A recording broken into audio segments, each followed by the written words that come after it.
तृणमूल कांग्रेस में इस समय भयंकर उठापटक चल रही है। लगभग पूरी की पूरी पार्टी 80 में शायद 2-3 ही विधायक होंगे जो भाजपा में स्विच करने को राजी नहीं है, जो एक बहुत ही विचित्र स्थिति है। बहुत तेजी से ताश के पत्तरों की तरह उसका गिर जाना। तृणमूल का ये एक प्रॉब्लम है कि लीडर हार गए तो सब बोलेंगे कि भाई हम कहीं और दूसरी बात है कि स्टेट मशीनरी जो है भाजपा के साथ वो क्या कर सकती है। एक करप्ट पार्टी को, जो सब जानते हैं बहुत ही करप्ट पार्टी था, ग्राउंड लेवल पे बहुत ज्यादा करप्शन था, ऊपर के तबके पे ना हो फिर भी ग्राउंड लेवल पे करप्शन, दादागिरी ये इतना ज्यादा था कि उस पे आप जेल में भेजना बहुत आसान। अब जेल से बचने के लिए, ईडी के वार से बचने के लिए कौन नहीं जाएगा? तो आज 68 क्या 80 क्या सब जाएंगे। केरला में Congress is a very strong force. Tamil Nadu में ऐसा एक एक्टर आया जो इज ऑलरेडी एक्सट्रीमली पॉपुलर, और ये सोशल मीडिया रील का जनरेशन है। तमिलनाडु में इंटरनेट का जो पेनिट्रेशन है बहुत ज्यादा है। मैंने 2-3 कॉन्स्टिट्यूएंसी में भी लोगों से बात किया, उनको पता नहीं क्या बदलाव आने वाला है, उससे खास फर्क भी नहीं पड़ता उनको बस ये पता है विजय आएगा, बदलाव लाएगा, हमारी लाइफ बेटर होंगे। वो एक बज़वर्ड हो गया था ये इलेक्शन में, चेंज। वो बंगाल में एक तरीका का चेंज था, केरला और तमिलनाडु में भी वही था, और कर्नाटका की बात की तो वहां पे भी वही है। Change is the buzzword of the season. जो कांग्रेस अभी कर रही है उसको कुछ लोग कह रहे हैं नहीं वो पुराने अपनी नीति से हट रही है, और कुछ लोग कह रहे हैं नहीं कांग्रेस फाइनली प्रैग्मेटिक बन रही है। 1-2 महीने पहले अगर हम ये बात कर रहे थे, मैंने काफी झगड़े की कांग्रेस लीडर्स के साथ। तो आपका दृष्टिकोण भी बदल गया है। और मुझे अभी लग रहा है शायद हमने ज्यादा एक्सपेक्टेशंस रख दिया कांग्रेस से, क्योंकि बीजेपी ने इतना ये जो किया, हमको लगा शायद कांग्रेस थोड़ा बेटर करेंगे, पर हमने ज्यादा एक्सपेक्टेशंस रख दिया था। कॉकरोच जनता पार्टी, हमको थोड़ा टाइम देना जरूरी है इन्वॉल्व होने के लिए। जी मैंने इतना पोलराइज्ड व्यूज देखा है ना, तो सारे उम्मीद उनपे एक साइड के लोग पूरा उनपे ये कर दिया। The other side, they're just writing them off, हर रोज एक कॉन्स्पिरेसी, दिन में 10-10 नए कॉन्स्पिरेसी आ रहे बाहर। तो थोड़ा टाइम दो, क्योंकि किसी ने एक्सपेक्ट नहीं किया था कि इतना बड़ा हो जाएगा। उनको खुद फिगर आउट करने दो, उसके बाद टिप्पणी करेंगे उनपे कि क्या है, किसके फ्रंट है, किसके बैक है, वो सब बाद में देखा जा सकता है। जी बिल्कुल, समय के साथ ही चीजें बदलती है। वो वैसे भी पता लग ही जाएगा बाद में वो किसका फ्रंट। आपका खर्चा आपकी चर्चा, हफ्ता दर हफ्ता न्यूज़ लॉन्ड्री के साप्ताहिक हिंदी पॉडकास्ट एनएल चर्चा में आप सभी का फिर से स्वागत है। और आज बात करने के लिए फिर से हमारे साथ एक खास पैनल मौजूद है। मैं सबका परिचय आपसे कराऊं तो स्टूडियो में मेरे साथ मौजूद हैं हमारे खोजी पत्रकारिता और हम सबका पत्रकारिता में मार्गदर्शन करने वाले रमन सर, आप सभी उनसे परिचित हैं। हेलो। और विकास, हिंदी डेस्क के हमारे, इनकी छत्र छाया के नीचे से सबकी रिपोर्ट जाती है। और ऑनलाइन हमारे साथ जुड़ रहे हैं अनुंदो चक्रवर्ती, वरिष्ठ पत्रकार और सीनियर मैनेजिंग एडिटर पूर्व में एनडीटीवी और एनडीटीवी प्रॉफिट के। अनुंदो, एनएल चर्चा में आपका स्वागत है। शुक्रिया। मैं एक चीज क्लियर करना चाहता हूँ कि अगर आप पत्रकार जर्नलिस्ट के तौर पे यूज कर रहे हैं तो मैं जर्नलिस्ट नहीं हूं, क्योंकि मैंने रिपोर्टिंग सिर्फ 6 महीने किया था जिंदगी में। मैं सिर्फ एडिटर हूं, जर्नलिस्ट मुझसे ऊपर है। मैं खुद को जर्नलिस्ट इसलिए कभी कहता नहीं, क्योंकि मैं एडिटिंग करता हूं। जो मैंने 6 महीने रिपोर्टिंग की थी और उसमें गर्मी बहुत ज्यादा थी, तो मैंने सोचा ये काम तो छोड़ना है। मैं आपके परिचय का संशोधन कर देता हूँ। वरिष्ठ संपादक अनुंदो चक्रवर्ती हमसे जुड़े हुए हैं बात करने के लिए, और हमारे साथ हमारी साथी ऑर्गेनाइजेशन द न्यूज़ मिनट की संपादक पूजा प्रसन्ना। चर्चा में हमारे साथ जुड़ने के लिए धन्यवाद Pooja. Happy to be here Shatur. इस हफ्ते हम बातचीत करने वाले हैं विपक्ष में जो चल रहा है, भाजपा के बारे में और उनकी करतूतों के बारे में तो लगातार बातचीत होती ही रहती है, पर तृणमूल कांग्रेस में इस समय भयंकर उठापटक चल रही है। 2/3 करीब उनके सांसद, 58 तो ऋतुव्रत बनर्जी के साथ गए ही, पर वो उनका दावा है कि मेरे पास 60 से ज़्यादा हैं, हालांकि उनके पास 58 की है। वो इस समय बंगाल में नेता विपक्ष बन गए हैं। तो विडम्बना आप ये देखिए, वो पार्टी जिसको विपक्ष का फोरफ्रंट पे माना जा रहा था कि वो सबसे आगे खड़ी थी, सबसे बड़ी विरोधी थी भाजपा की और उसकी राजनीति की, आज उसका विपक्ष का नेता भी भाजपा सरकार के रहमो करम पर बना है। और अगर आप बंगाल के पत्रकारों से बात करें, जो चर्चाएं चल रही हैं उसके हिसाब से लगभग पूरी की पूरी पार्टी 80 में शायद 2-3 ही विधायक होंगे जो भाजपा में स्विच करने को राजी नहीं है, जो एक बहुत ही विचित्र स्थिति है, बहुत तेजी से ताश के पत्तरों की तरह उसका गिर जाना। पर यह हालत सिर्फ तृणमूल कांग्रेस या बंगाल की नहीं है। आप देखिए, एक नई पार्टी जो एक उपहास के तौर पर आई, उस पर पहले भी बात करी है, लेकिन अब परिस्थिति बदल गई है, क्योंकि हम ये रिकॉर्ड कर रहे हैं 5 जून की शाम को। इस समय 4:15 हुए हैं। कल अभिजीत तिपके दिल्ली आ रहे हैं, उनकी अब पार्टी के 3 प्रवक्ता भी हो गए हैं, बहुत ज़्यादा 8 लाख से ऊपर उनके पास दस्तखत आ गए हैं और वो प्रदर्शन की अनुमति मांग रहे हैं। ये कहीं ना कहीं बताता है कि जो मुख्य ऑपोजिशन है, जो विपक्ष है, जो विरोधी है सत्ता का राजनीतिक तौर पे, वो पिछड़ रहा है लोगों को इकट्ठा करने में, लोगों को आकर्षित करने में। एक वो कुछ कटु टिप्पणी करूंगा जी इस जी पे। जी वो मेरा कहना है कि जैसे हम लोग जो दिल्ली में बैठे हुए न्यूज के लोग हैं जी, वो हम देखते हैं कि चारों तरफ, जिसको रवीश ने गोदी मीडिया कॉइन किया था, चारों तरफ गोदी मीडिया है। हम सोचते हैं ये गोदी मीडिया सिर्फ भाजपा के साथ ही है। कलकत्ता में बैठे हुए लोग वहां के मीडिया को गोदी मीडिया समझते थे और वो सोचते थे कि ये तृणमूल का गोदी मीडिया है, ये ममता बनर्जी का गोदी मीडिया है, और वहां पे कोई भी एक बात ममता बनर्जी के खिलाफ नहीं बोल पाता था। तो ये जो आप कह रहे कि एक तरीके से ताश के पत्तों का जो हाउस ऑफ कार्ड्स गिरा है ना, जिस तरीके से एक जो आप कह रहे थे कि जो लग रहा था कि बहुत स्ट्रॉन्ग पत्थर का बना हुआ किला है, वो एक्चुअली रेत का बना हुआ है। ये जो लोग देख रहे थे बाहर से, उनके लिए उतनी बड़ी एक सरप्राइज नहीं है।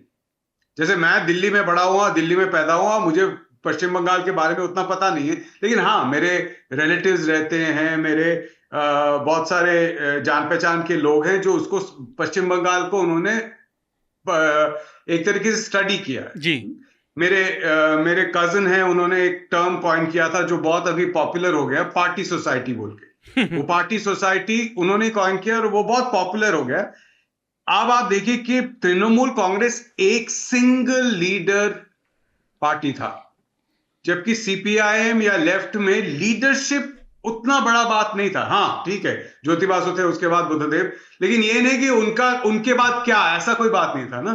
तृणमूल का ये एक प्रॉब्लम है कि लीडर हार गए तो सब बोलेंगे कि भाई हम कहीं और दूसरी बात है कि स्टेट मशीनरी जो है भाजपा के साथ, वो क्या कर सकती है एक करप्ट पार्टी को, जो सब जानते हैं बहुत ही करप्ट पार्टी था, ग्राउंड लेवल पे बहुत ज्यादा करप्शन था, ऊपर के तबके पे ना हो फिर भी ग्राउंड लेवल पे करप्शन, दादागिरी ये इतना ज्यादा था कि उस पे आप जेल में भेजना बहुत आसान है।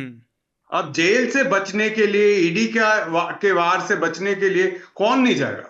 तो आज 68 क्या 80 क्या सब जाएंगे। जो साउथ में जो आपने देखा दोनों राज्यों में, केरला और तमिलनाडु में, it was an anti establishment vote. तो जो अरुणोदय ने अभी बोला, दैट इज एब्सोल्युटली ट्रू। जो गोदी मीडिया आप दिल्ली से जो देखते हो ना, वो स्टेट्स में बहुत अलग तरीके से प्ले आउट होता है, क्योंकि जो तमिल मीडिया है, जो केरला मीडिया है, टू अ लार्ज एक्सटेंट वो सीपीआईएम और डीएमके के फेवर में बात करते थे। तो जो लोग थे जो फ्रस्ट्रेटेड थे, वो खुल के बात नहीं कर पा रहे थे उनके खिलाफ, क्योंकि उनको लग रहा था कि ये वापस आ जाएंगे सत्ते में और अभी हम टीवी पे आके कुछ बोलेंगे, सर्वेयर्स को कुछ बोलेंगे तो हमारे खिलाफ कुछ बाद में कुछ मेजर्स लिया जाएगा। तो उस वजह से उनको भी ऐसा लगता था, ठीक है बीजेपी जो है हमारे ये दोनों स्टेट्स में बीजेपी का ज्यादा कुछ प्रेजेंस नहीं है, तो they are a distant enemy in that sense for them, political enemy. जो करीब में जो है एनिमी डीएमके या सीपीआई, उनको हराना ज्यादा जरूरी है। वो जो स्टेटस को है उसको चेंज करना जरूरी है, वो सबके मन में था, क्योंकि एक प्रकार का एरोगेंस हो गया था कार्डर में, पर्टिकुलर जो ग्राउंड लेवल पे आप जाके देखोगे ना, करप्शन भी वही है, एरोगेंस भी वही है। ऊपर सब हम जो देखते थे बाहर से लगता था अरे इतना अच्छा ग्राउंड प्रेजेंस है, अच्छे से बात कर रहे हैं, आइडियोलॉजी के बारे में बात कर रहे हैं, यही दो पार्टीज है जो नरेंद्र मोदी के खिलाफ खड़े हैं, तो ऐसे राज्यों में there will be a result for that. पर जो आप नीचे जाके देखोगे ना, जो वेलफेयर स्कीम्स भी दिया था उन लोगों ने, लोगों को लग रहा था ये हमारे ऊपर, उनके कार्डर जो है ऐसे बात करे कि ये फेवर है, हमारे साथ ऐसे नीचा दिखाया जा रहा था उनको। ये सब over a period of time accumulate होके गुस्से में बदल, जब ऑल्टरनेटिव मिल गया, हम हमेशा वो टीना फैक्टर की बात करते हैं ना नरेंद्र मोदी की जब बात करते हैं, यहाँ पे बहुत सारे ऑल्टरनेटिव्स है। केरला में Congress is a very strong force. Tamil Nadu में ऐसा एक एक्टर आया जो इज ऑलरेडी एक्सट्रीमली पॉपुलर, और ये सोशल मीडिया रील का जनरेशन है। तमिलनाडु में इंटरनेट का जो पेनिट्रेशन है बहुत ज्यादा है, बहुत ही ज्यादा है। तो आप अगर देखोगे, मैंने 2-3 कॉन्स्टिट्यूएंसी में भी लोगों से बात किया, उनको पता नहीं क्या बदलाव आने वाला है, उससे खास फर्क भी नहीं पड़ता उनको बस ये पता है विजय आएगा, बदलाव लाएगा, हमारी लाइफ बेटर होंगे। वो मैं ये बोल रही हूँ कि वो एक बज़वर्ड हो गया था ये इलेक्शन में, चेंज।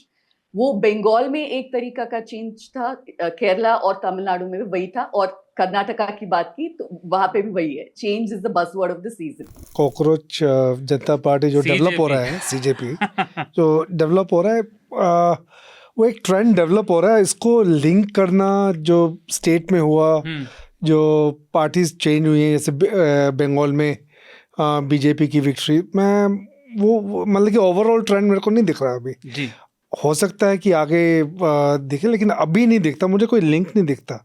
बंगाल एक आइसोलेटेड केस है, वहाँ पे बीजेपी जो जीती है उसके रीज़न है, काफ़ी रीजंस हैं। एंटी इनकम्बेंसी डेफिनेटली है, 15 साल से ममता बनर्जी वहाँ पे थी। उसके बाद आनंद ने बताया कि लेफ्ट पार्टीज़ के सारे कार्डर वहाँ पे नहीं गए थे, लेकिन एज एन आउटसाइडर जो हम लोग यहाँ बैठे हैं और हम देखते, हमें एक ट्रेंड ये दिखता है कि यहाँ पावर है, वहीं पर कार्डर है। तो कार्डर का मूवमेंट हम बंगाल में बहुत क्लियरली देखते हैं। सीपीएम का भी जो डिक्लाइन था, इट वाज वेरी रैपिड, और इसी तरीके से अब ममता का मैं डिक्लाइन नहीं कहूँगा। Mamata is a fighter, again as an outsider हमको लगता है कि वो फाइटर है, लेकिन ट्रेंड वो चल रहा है, ट्रेंड जो हम देखते हैं आउटसाइड से। तो और जो कर्नाटका में हुआ वो एक प्री अरेंजमेंट था।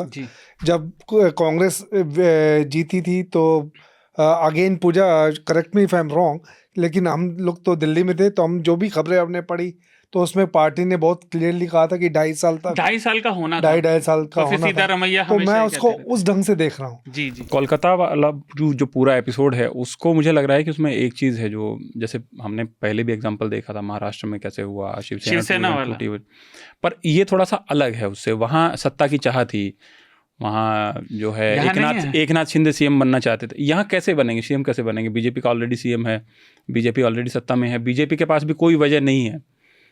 वो जो पूजा ने भी इशारा किया, अनिंदर ने भी इशारा किया कि वो जो एक छत्र छाया और वो जो सेफ्टी चाहता है पूरा कैडर, मेरे ख्याल से सिर्फ वो एक वजह हो सकती है पूरी बगावत की। और शायद उसकी ये वजह ये भी है कि ममता खुद हार गई। अगर ममता नहीं हारी होती तो वो भी नहीं होती, बगावत भी नहीं होती, वो वाली चीज़ है एक। और दूसरा ये परिवर्तन जो है, जो पूजा जी ने कहा, परिवर्तन तो इस देश में सब लोग ही चाह रहे हैं, आप भी चाह रहे हैं, मैं भी चाह रहा हूँ। कौन है ऐसा जो जहाँ है वो वहाँ से परिवर्तन नहीं चाह रहा है? ऐसा तो कोई भी मुझे नहीं लगता है। चाहे वो बच्चे हैं, वो अपने हिसाब से परिवर्तन चाह रहे हैं, बुजुर्ग हैं, वो अपने हिसाब से परिवर्तन चाह रहे हैं, कांग्रेस अपने हिसाब से परिवर्तन चाह रही है, तो सारे ही चाह रहे हैं। लेकिन बात असल में ये है कि उस परिवर्तन के चाहने में और उसके होने में जो है क्या क्या चीज़ें लगेंगी, क्या साधन लगेंगे, क्या तरीके लगेंगे, और वो तरीके साधन क्या वो लंबे वक्त तक टिके रहेंगे और उस तरीके से काम करेंगे और आप उस दिशा में वाकई आगे बढ़ेंगे। चाहे वो कॉकरोच जनता पार्टी की भी बात अगर हम करेंगे, आप जैसे जानते होंगे, अगर आप हमारी वेबसाइट को देख रहे हैं, हमने पिछले कुछ हफ्ते 2 हफ्ते में खोजी पत्रकारिता की कई खबरें करी हैं। जो अडानी पे स्टोरी आई है, मेरे साथी प्रतीक ने कफ सिरप पे करी है, और मनीषा ने कॉकरोच जनता पार्टी सीजेपी के संस्थापक दीपके का इंटरव्यू किया है, और सार्थक सिद्धांत से बात की है, वो छात्र जिसने हिंदुस्तान टाइम्स को सीबीएसई में जो गड़बड़ियाँ थी उनको खंगालने में मदद की। तो इन सब के लिए मेरे बगल में आपको QR कोड दिख रहा होगा। इस सब के लिए रिसोर्सेज की ज़रूरत पड़ती है। आप न्यूज़ लॉन्ड्री को सब्सक्राइब करें। और एक और सूचना कि हमारा एक टाउन हॉल होने वाला है 20 जून को शनिवार शाम 7 से 8, जहां पर आप मिल सकेंगे रमन सर से, जैसा मैंने बताया, हमारे संपादक, और मनीषा, अतुल, धन्या, सुदीप तो पूजा हमारे साथ आएंगी, पूजा और शब्बीर न्यूज़ मिनट से, और आप उनसे बात कर सकते हैं, उनके साथ एंगेज कर सकते हैं। लेकिन उसके लिए आपको हमारा सब्सक्राइबर होना ज़रूरी है। तो आपको मेरे बगल में, जैसा मैंने बताया, QR कोड दिख रहा होगा, न्यूज़ लॉन्ड्री को सब्सक्राइब करें और आप उनसे व्यक्तिगत तौर पे आमने सामने बात कर सकते हैं, समझ सकते हैं कि स्टोरीज़ कैसे होती हैं। मुजफ्फरपुर में एक प्राइवेट अस्पताल में के ICU में आग लगने से 5 मौतें हुई हैं, और दिल्ली में मालवीय नगर में एक गेस्ट हाउस / होटल BNB चल रहा था, उसमें फ्लरिश तेज, जिसका नाम है, विकास ने आपको सुर्खियों में बताया था, अभी तक 21 लोगों के मारे जाने की खबर है। और वो कल ही का हादसा है, हम 5 जून को रिकॉर्ड कर रहे हैं, वो 4 जून को हुआ। पर बात ये नहीं है कि इकलौता हादसा है। सर आपसे मैं खासतौर से जानना चाह रहा था, क्योंकि इस पर मौलिक बात तो बहुत हो सकती है उसूलों वाली, पर आप जर्नलिज्म के करियर में इसे कितने लंबे समय से देख रहे हैं? और मैं बाहर से देखते हुए ऐसा लग रहा है कुछ भी नहीं बदला। उपहार में भी यही रीज़न थे, मालवीय नगर में यही रीज़न, 30 साल में कुछ नहीं बदला। नहीं, देखिए, मैं इस फील्ड में 38 साल से हूँ जी। इसमें पीसमिल चेंजेस, चाहे वो फायर मैनेजमेंट, एक ये स्टेट का विषय है जी। तो, और इसमें एक नेशनल बॉडी भी है, नेशनल डिजास्टर की बॉडी, जो फायर सेफ्टी, फायर मैनेजमेंट के पॉलिसी बनाती है और वो देती है। तो ये सब के तहत एक पीसमिल चेंजेस तो आए हैं, मतलब फायर मैनेजमेंट भी अच्छा हुआ है, इक्विपमेंट भी नए आए हैं, ये सब कुछ हुआ है। लेकिन प्रॉब्लम बिल्कुल वैसी की वैसी है जो 38 साल पहले भी थी। वो बेसिकली, अगर आपको इसके अंदर डेटरेंट, आपने जैसे इतने सारे गिना दिए, इसमें अगर आप अरेस्ट देखेंगे और इसमें कन्विक्शन देखेंगे तो आपको डेटरेंट कहीं पे दिखेगा नहीं। और on the top of it, अगर आप ये देखेंगे कि आपको डेटरेंट कैसे नहीं कर पा रहे, आप क्यों नहीं कर पा रहे? आपने चलो वहाँ पे उपहार के केस में अंसल को किया, छोटा मोटा एक इंजीनियर सस्पेंड कर दिया होगा, लेकिन पुनिटिव एक्शन, जो क्रिमिनल एक्शन है, वो किसी में के ऊपर नहीं आया। हम सिर्फ ये एग्जांपल लेते हैं आज प्रेजेंट का, और यही एग्जांपल जब हम लेंगे, ये मुजफ्फरपुर पे भी अप्लाई होता है, हर जगह अप्लाई होता है जी। अगर आप इस यूनिट को देखें, मालवीय नगर करके है, मालवीय नगर एक कॉन्स्टिट्यूंसी होगी असेंबली लेवल पे भी, इसमें एक काउंसलर होता है और इसमें एक MLA होता है जी। पॉलिटिकल रिप्रेजेंटेशन में ये 2 होते हैं, और एक ओवरऑल साउथ दिल्ली जैसे एक मेंबर ऑफ पार्लियामेंट होता है, ये होता है। तो ये तो हो गया इनका पॉलिटिकल रिप्रेजेंटेशन इस जगह का।